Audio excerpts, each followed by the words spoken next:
봉독했던 골로새서 4장 5절에서 6절의 말씀을 가지고 무엇을 위해 어떻게 살아야 할 것인가, 이런 제목으로 하나님의 말씀을 나누기를 원합니다. 유대인들의 지혜를 담은 탈무드에 이런 이야기가 있습니다. 어느 나라 왕에게 무남 동녀, 이 외동 딸이 하나 있었는데, 그런데 이 공주가 병에 걸려서 사경을 헤매고 있었습니다. 살아날 가망이 없다는 의사의 진단을 내려지자 그 왕은 그 공주의 병을 낫게 하는 자는 사유로 삼아서 자신의 왕국을 물려줄 것이라는 포고령을 전국에다 다 내붙였습니다. 왕국에서 멀리 떨어진 변방에 어떤 삼형제가 살고 있었는데, 이들에게는 마법의 보물을 하나씩 소유하고 있었습니다. 왕국에서 멀리 떨어진 곳에서 이 첫째에게는요, 아무리 먼 곳도 볼 수 있는 만원을 가진 형이 이 포고문을 우연히 보게 되었습니다. 공주를 불쌍히 여긴 이 삼형제는 어떻게 해서든지 공주의 병을 낫게 하자고 의논을 하고, 둘째에게는요, 아무리 먼 곳도 순식간에 날아갈 수 있는 마법의 양탄자를 가지고 있었고, 셋째는 어떤 병도 고칠 수 있는 마법의 사과를 가지고 있었답니다. 이윽고 그들은 마법의 양탄자를 타고 왕궁으로 도착해서 그 공주에게 마법의 사과를 먹여서 공주를 살렸다고 하는 겁니다. 모든 백성이 뛰듯이 기뻐하였고, 왕은 큰 잔치를 배설하고, 이제 공주의 남편이 되어 장차 왕위를 계승할 이 사람을 발표하게 되었는데, 그런데 난처한 일이 생겼어요. 삼형제 중 누구를 사위로 삼아야 할지 결정하기가 쉽지 않았던 겁니다. 그래서 첫째가 주장하기를, 내가 만원궁으로 포고문을 보지 않았다면 우리는 전혀 알지 못했을 겁니다, 이렇게 말했어요. 그러자 둘째가 외쳤습니다. 내 마술의 양탄자가 아니었더라면 이곳에 절대로 도착하지 못했을 것입니다. 그러자 이번에는 셋째가 나서서 말했는데, 내 사과가 없었더라면 공주님을 절대 살릴 수가 없었을 것입니다. 만약 여러분이 왕이라면 누구를 선택할 겁니까? 왕은 셋째를 선택했다는 거예요. 그 이유는 이 첫째와 둘째의 이 만원금과 양탄자는 그대로 그들이 가지고 있었지만은, 셋째는 가지고 있는 전부를 공주에게 주었기 때문에 아무것도 없는 거예요. 오늘 우리는 성삼위 하나님을 믿습니다. 성자와 성부와 또 성령, 이 성삼위 하나님 가운데 자기 생명을 전부 우리에게 주신 분이 누굴까요? 바로 성자이신 예수 그리스도이십니다. 너희 안에 이 마음을 품으라고 그리스도 예수의 마음이니, 그는 근본 하나님의 원래는 본체였어요. 그러나 하나님과 동등됨을 취할 것으로 여기지 아니하시고 자기를 비워 종의 형체를 가지사 사람들과 같이 세셨고, 사람의 모양으로 나타나셔서 자기를 가장 낮추시고 죽기까지 복종하셨으니 곧 십자가의 죽으심이라 그랬습니다. 자기 아들을 아끼지 아니하시고 우리 모든 사람을 위하여 내어주신 네가 그 아들과 함께 모든 것을 우리에게 주시지 아니하겠는가. 예수 그리스도는 만유이시요 만유 안에 계시는 모든 것의 모든 것이란 것이지요. 여러분, 이 세상 어떤 종교 창시자가 성인이 나를 살리기 위해서 자기 생명을 준 자가 어디 있습니까? 나를 사랑하사 나를 구원하시기 위하여 자기 자신을 생명으로 내어주신 일은 오직 우리 주 예수 그리스도밖에 없습니다. 자, 오늘 본문에는 우리가 이 한 번뿐인 인생, 그죠? 두 번 인생을 사는 사람이 어디 있겠어요? 한 번뿐인 우리 인생, 우리가 무엇을 위하여 그리고 거기에 따라 어떻게 살아야 할 것인가에 대한 말씀이 나오고 있습니다. 그래서 오늘 본문을 정확히 이해하기 위해서는요, 먼저 앞절에 있는 3절과 4절을 우리가 다시 한번 주목해 보셔야 됩니다. 3절을 보십시다. 또한 우리를 위하여 기도하되, 우리를 위하여 뭐하되? 기도하되. 어떻게 기도하라는 겁니까? 하나님이 전도할 문을 우리에게 열어주사 그리스도의 비밀을 말하게 하시기를 위해 구하라. 내가 이 일 때문에 매임이란 말은 로마 감옥에 이제 갇혔다는 거지요. 4절, 그리하면 내가 마땅히 할 말로서 이 그리스도의 비밀을 나타내리라 그랬어요. 여기에 보면 그리스도의 비밀이란 말이 두 번이나 반복되어지는 것을 볼 수가 있습니다. 여기뿐만 아니고요, 이 골로새서 전반에 보면은 유독 그리스도의 이 비밀이란 말이 5번이나 이렇게 반복되어 나오는데, 골로새서 2장 2절과 3절 요절이지요. 거기 보면은 하나님의 비밀인 이 그리스도 안에 그리스도 안에 지혜와 지식의 모든 보화가 어떻게 해요? 네?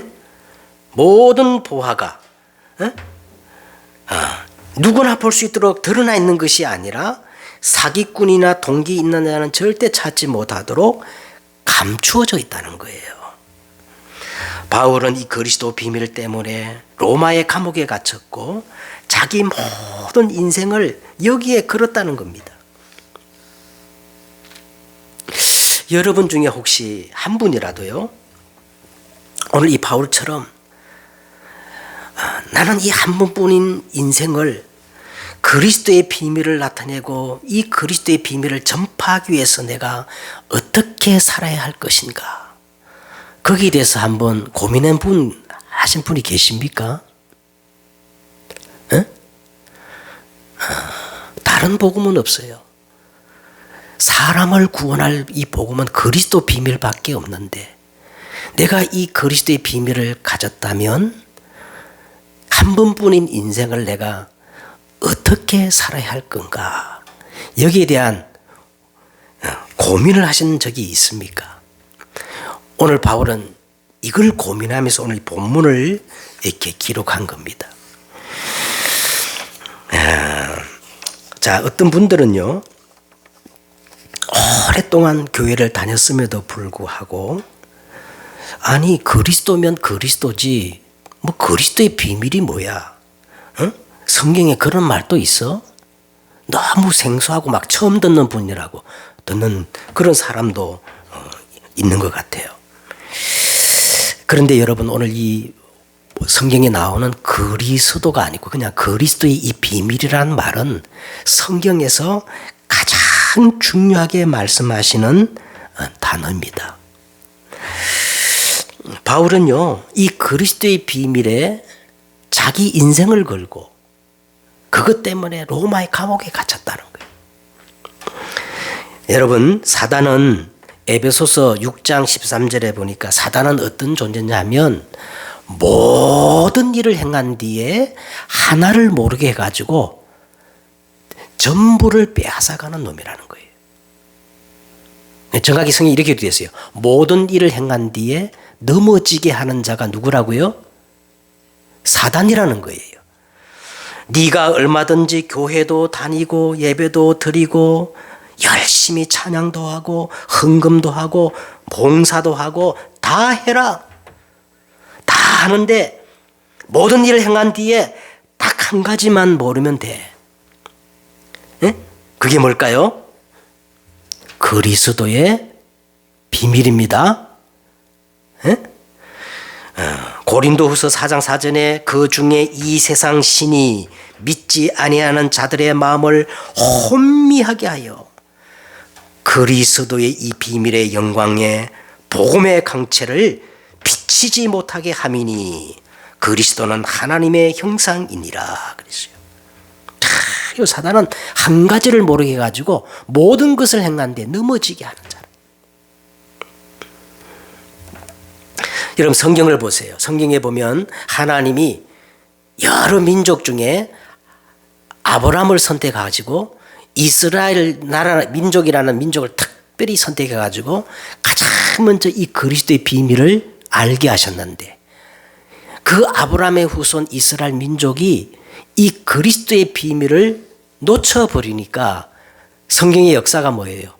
그 선민 이스라엘 민족이 애굽의 노예가 되고 바벨론 아수르의 포로가 되고 로마의 속국이 되고 그 이후에 2000년간 유랑민족이 되어지는 것을 볼 수가 있지 않습니까? 예? 너희가 성경에서 영생을 얻는 줄 생각하고 성경을 연구하거니와 이 성경은 바로 나에 대하여 이 그리스도의 비밀을 증언하는 것이라고 예수님이 직접 말씀하셨어요. 그래서 성경의 핵심 주제가 바로 뭐예요? 그리스도가 아니에요. 그리스도의 비밀입니다. 비밀. 아무나 다 깨닫는 게 아니에요. 여러분 이 그리스도의 비밀이라는 관점을 가지고 기독교 2000년 역사를 한번 이렇게 한번 조금이라도 살펴보세요. 에? 기독교 2000년 역사의 주 무대가 바로 저 유럽이고 저 천주교 가톨릭이 아닙니까? 이 천주교 가톨릭이 어마어마한 건물들과 성당을 지어놓고 중세에 보니까 왕도 이 교황 앞에 무릎을 꿇을 만한 그만큼 권력을 행사했지만 과연 저 유럽과 천주교가 그리스도의 비밀을 제대로 깨달았을까요? 그리스도의 비밀을 전부 왜곡시켜 가지고 전부 우상 이 종교로 변질시켜 버린 겁니다. 그래서 어떤 분은 말하기를 유럽은 한 번도 정확한 그리스도의 비밀의 이 복음을 들은 적이 없다.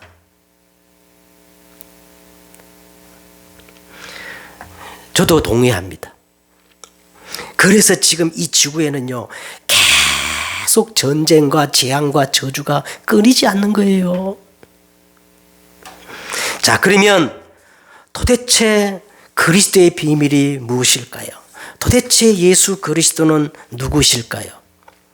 여러분 5가지를 꼭 기억하셔요. 예수 그리스도는 첫째는요 영세 전부터 계신 창조주예요. 요한복음 1장 1절에 보니까 태초에 말씀이 계시니라. 이 말씀이 하나님과 함께 계셨으니 이 말씀이 곧 하나님이시라. 그가 태초에 하나님과 함께 계셨고 만물이 그로 말미암아 지은 바 되었으니 지은 것이 하나도 그가 없이는 된 것이 어떻게 해요? 없느니라. 예수님은 영세 전부터 계신 창조주입니다. 그분이 두 번째는 그분이 인간을 구원하시려고 참 사람의 몸으로 이걸 우리는 성육신이라 그러죠. 하나님이 사람이 되신 것을 보고 우리 인카네이션 성육신이라 그럽니다. 예? 성육신 하신 하나님이셔요. 말씀이 육신이 되어 우리 가운데 거하심에 우리가 그의 영광을 보니 아버지의 독생자의 영광이요 은혜와 진리가 충만하더라. 예수님이 이 땅에 오셔서 어떤 일을 하셨어요? 예수 그리스도는 우리 인생의 모든 문제를 해결하기 위해서 십자가에서 히브리서에 보니까 십자가에서 영원히 단번에 완전히 우리의 모든 죄를 속량하신 그리스도 메시아이십니다. 그리고 십자가에서 이렇게 외쳤어요. 데텔레스타이, 내가 다 이루었다는 거예요. 예수 그리스도는 우리 인생 모든 문제를 십자가에서 끝내신 분이에요. 그리고 네 번째는 예수 그리스도는 그리스도라는 유일한 증거로 사망 권세를 깨뜨리시고 부활하사 지금 만물을 통치하시는 만왕의 왕이십니다. 아멘. 예수 그리스도는 불언간의 심판주로 다시 재림하시는 분이에요. 그래서 사도행전 1장 11절에 보니까 갈릴리 사람들아 어찌하여 서서 하늘만 쳐다보느냐, 너희 가운데서 하늘로 올려지신 이 예수는 하늘로 가심을 본 그대로 다시 어떻게 해요? 오시리라. 할렐루야. 예수님은 틀림없이 재림하시는데 그때는 구원주가 아니고 어떻게 해요? 심판주로 오실 겁니다. 그러면 서론적으로요. 그러면 예수 그리스도의 그 이름의 비밀이 뭘까? 기독교는 조금만 생각해 보세요. 기독교는 전부 예수 그리스도 이름으로 되어지는 종교가 기독교입니다. 주기도문에 보니까 우리가 누구의 이름으로 기도해요? 그러면요. 그러니까 예수 이름의 비밀을 우리가 알아야 돼요. 참 놀랍게도 이 예수 이름의 비밀은 예수님이 나시기 전에 성경을 펴자마자 처음부터 예언된 이름이라는 거예요. 놀랍죠? 예? 수천 년 동안 예수님이 나시기 전에 이미 정확하게 예언된 이름이에요. 창세기 3장 15절에 여자의 후손이 와서 누구의 머리를 깨뜨리는 거예요? 뱀의 머리를 상하게 할 것이다. 예수 그 이름은요, 우리 인생의 이 운명을 바꾸는 유일한 이름이에요. 다른 이름은 없어요. 우리 인생의 이 운명을 쥐고 있는 사단의 머리를 박살을 낼 수 있는 유일한 이름이 바로 예수 이름입니다. 출애굽기 12장 13절에 내가 애굽 땅을 칠 때에 그 피가 무슨 피가? 예수의 피가 너희가 사는 집에 있어서 너희를 위하여 표적이 될지라. 내가 이 피를 볼 때에 너희를 넘어가리니 재앙이 너희에게 임하지 못하리라. 이 말이 뭔 말이에요? 예수 그 이름은 재앙과 저주를 막을 수 있는 유일한 이름이에요. 놀랍지요? 여러분이 가정과 가문을 붙잡고 후대를 붙잡고 이 예수 이름으로 기도하면 재앙과 저주를 막을 수 있습니다. 얼마나 놀라운 이름인지 몰라요. 이사야 7장 14절에 보니까 그러므로 주께서 친히 너에게 징조를 주실 것이라. 보라, 처녀가 잉태하여 아들을 낳으리니 이름을 뭐라 그랬어요? 임마누엘이라 하리라. 그게 바로 성탄절입니다. 예수 그 이름은 영원한 생명을 우리에게 주시는 유일한 이름이에요. 빌립보서 3장 20절에 보니까 예수 그 이름은 만물을 자기에게 복종케 하실 수 있는 자의 역사로 우리 낮은 몸을 그리스도의 영광의 몸의 형체로 변하게 하실 수 있는 어마어마한 이름입니다. 어마어마한 이름이에요.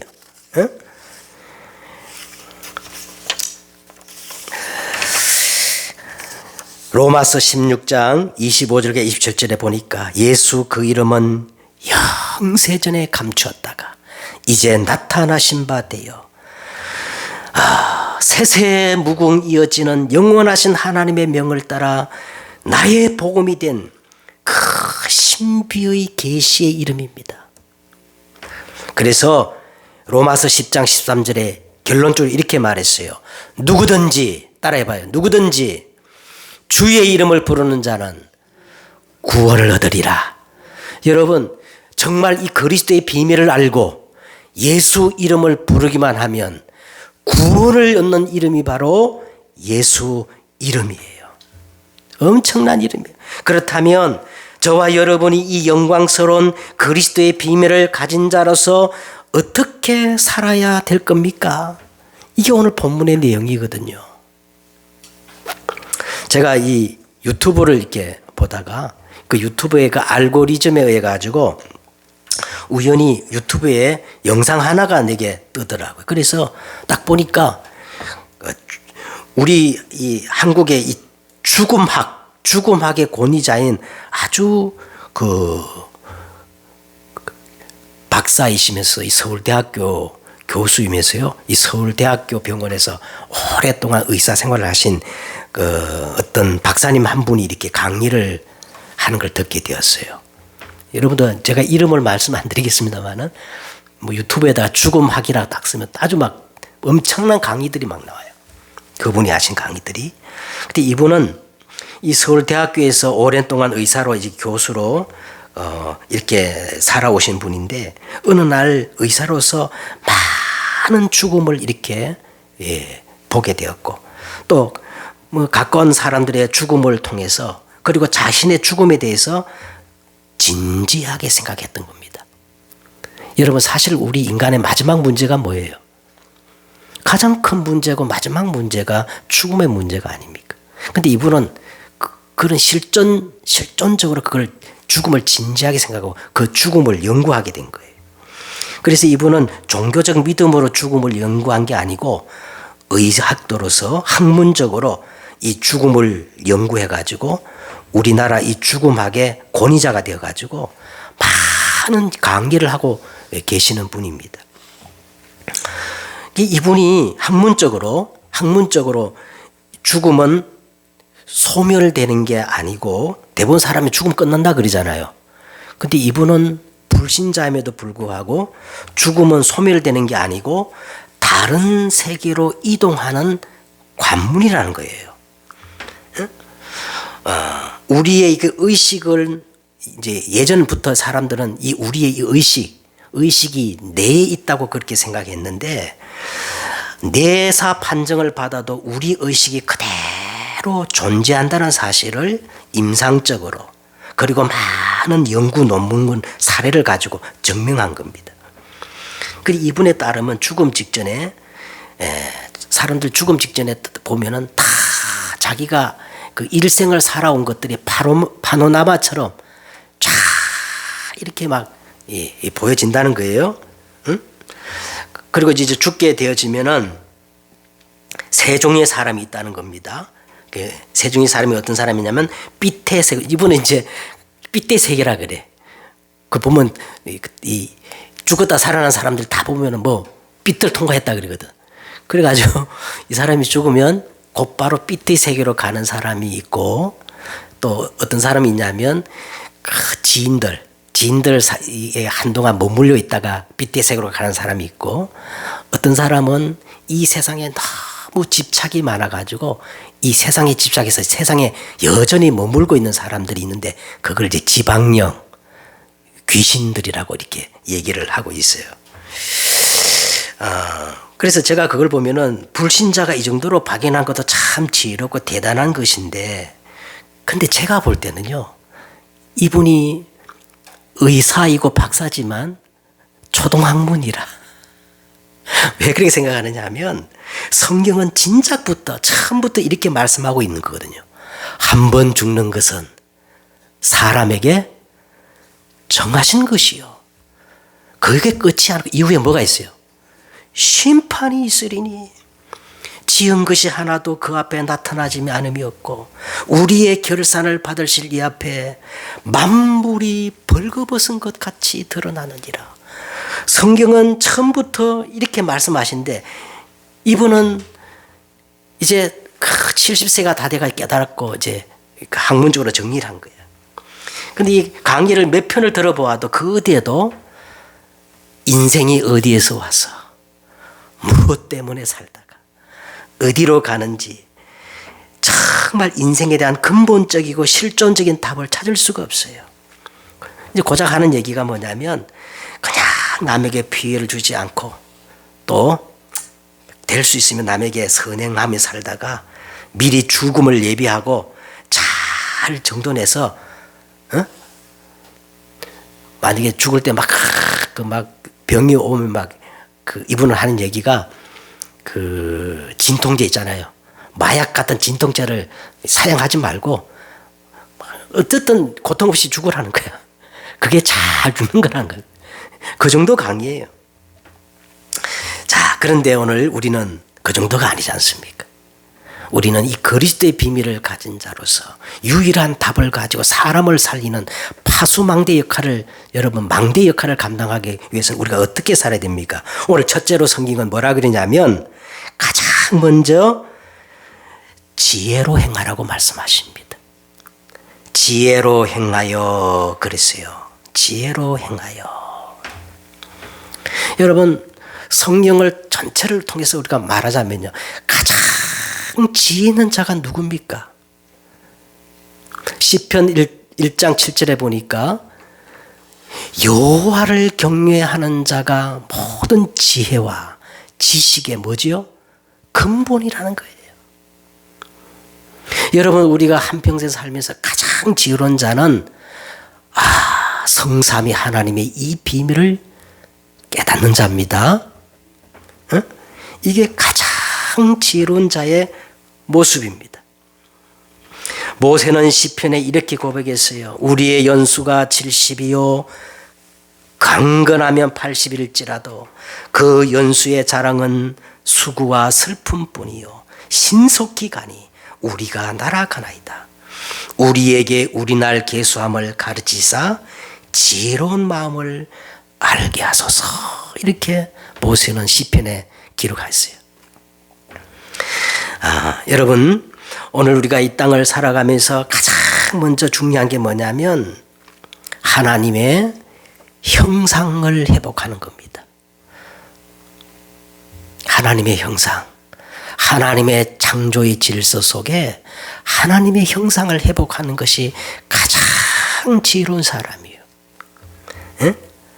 그러면 우리가 어떻게 하면 이 하나님의 형상을 회복하지 할 수 있을까요?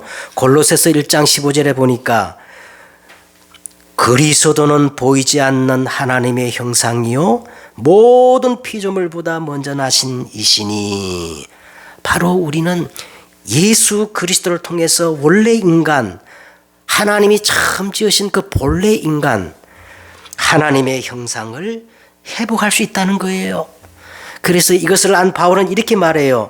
모든 것을 해로 여기면 내 주 그리스도 예수를 아는 지식이 가장 고상하고 지혜다. 바울이 그렇게 얘기합니다. 지혜 있는 자가 어디 있느냐? 선비가 어디 있느냐? 이 시대의 변론가가 어디 있느냐? 하나님께서 이 세상의 지혜를 미련하게 하신 것이 아니냐? 그러면서 이렇게 말씀해요. 오직 부르심을 받은 자에게는 유대인이나 헬라인이나 그리스도는 하나님의 능력이요 하나님의 뭐다? 지혜니라. 예수 그리스도야말로 가장 최고의 지혜라는 거예요. 예수님 자신도 이렇게 말했어요. 그러므로 누구든지 내 말을 듣고 행하는 자는 그 집을 반석 위에 지은 지혜로운 사람 같으니 절대로 무너지지 아니하리라. 우리 인생의 최고의 지식은 바로 예수 그리스도를 통해서 하나님의 형상을 회복하는 것이고, 예수 그리스도 이외에다가 우리 인생의 집을 짓는 자가 가장 지혜로운 자라는 거예요. 아멘. 두 번째는 지혜가 뭐냐면요, 창세기 2장 7절에 보니까 여호와 하나님이 땅의 흙으로 사람을 지어 그 코에 생기를 부으시고 사람이 뭐가 됐어요? 생명이 됐단 말이에요. 예수님께서 부활하셔서 우리에게요 딱 한 가지 기도 제목을 떠나지, 예루살렘을 떠나지 말고 아버지께서 약속하신 뭐를 기다리라? 성령을 기다리라. 이 성령이 지혜의 영이라는 겁니다. 성경에 보니까 성령 충만한 사람은요 이 성령이 가르치시고 깨닫게 하시고 생각나게 하셔서 우리로 하여금 뭐가요? 지혜로운 자가 되게 하시는 거예요. 네.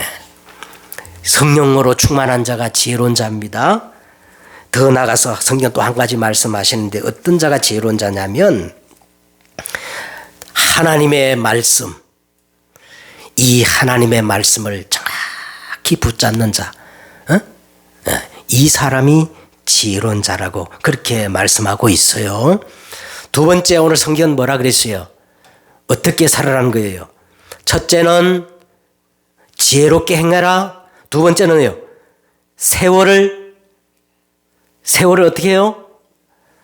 세월을 낭비하라. 세월을 아끼라. 이래서 이게 그리스도의 비밀을 가진 자의 두 번째 삶의 자세입니다. 세월을 아끼라는 거예요. 여러분, 이 세월을 아끼라는 말에는요, 헬라어에는 두 가지 의미가 있는데 일반적으로 인간의 시간표를 의미하는 크로노스란 말이 있어요. 크로노스. 저 시계가 있죠? 저게 인간의 시간표예요. 과거, 현재, 미래가 있는 이게 크로노스입니다. 그런데 헬라어에는요, 오늘 이 세월이라는 말은 다른 의미예요. 세월을 아끼라는 말은 하나님의 시간표, 카이로스입니다. 카이로스. 하나님의 시간표, 카이로스인데 세월을 아끼라는 말에는요, 시간을 구원하라. 정확히 말하면요, 시간을 구원하라 이 말이거든요. 이 말은 기회를 사서 이 시간을 자기 것으로 만들라는 의미가 있는 겁니다. 그러므로 오늘 시간을 아끼라는 말은 하나님의 시간표를 내 것으로 붙잡으란 얘기란 말이에요. 붙잡으란 말. 여러분, 하나님께서 우리 인간에게는 누구에나 공평하게 24시 크로노스 24시 시간표를 주었어요. 그런데 어떤 사람은 24시간을 똑같이 살면서도 1시간도 붙잡지 못하는 사람이 전부 낭비하는 사람이 있는데, 어떤 사람은 똑같은 24시를 25로 영원한 작품을 만드는 사람이 있거든요.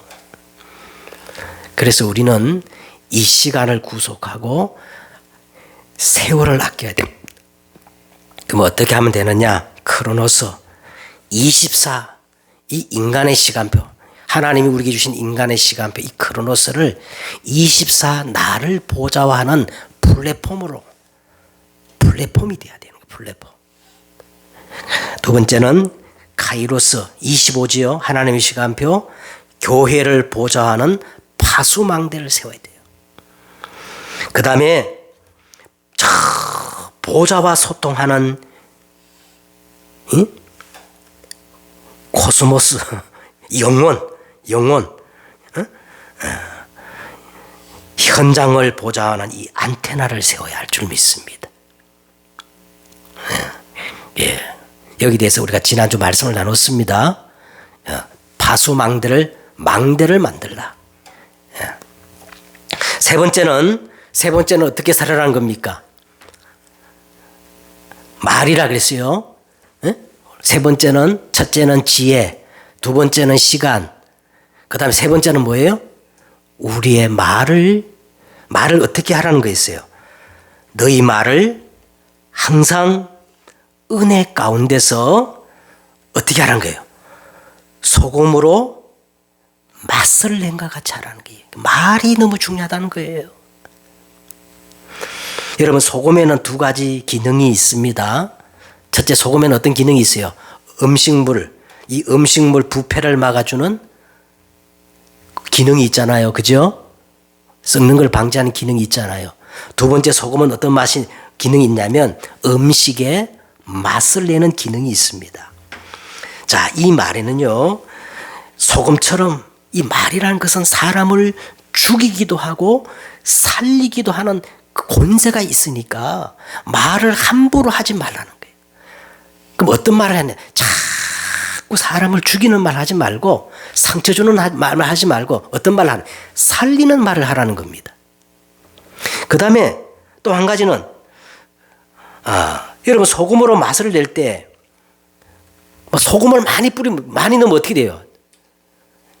짜가지고 못 먹잖아요. 또 적게 넣으면 너무 밋밋해가 맛이 없잖아요. 그래서 소금을 우리가 맛을 내자면 항상 어떻게 해요?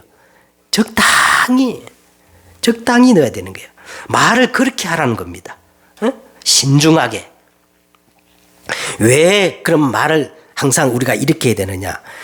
성경에는 이 말에 대해서 놀라운 얘기를 하고 있어요. 첫째, 우리는 하나님의 형상을 따라 지음받았기 때문에 우리의 말에는 창조의 능력이 있다는 겁니다. 우리 말에는 뭐가 있어요?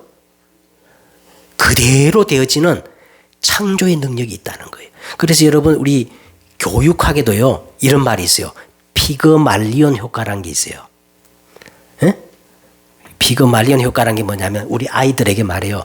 아유, 이 못된 놈, 나쁜 놈 하면 걔가 나쁜 놈이 돼버리고, 야, 너 대단하다. 앞으로 큰일 나겠다. 이렇게 되면, 그대로 이 애가 진짜 피그말리온 효과처럼 그렇게 돼버린다는 거예요. 이 말에는 창조의 능력이 있습니다. 두 번째는 말에는 뭐가 있느냐 하면요, 그대로 열매는 맺는 이 능력이 있어요.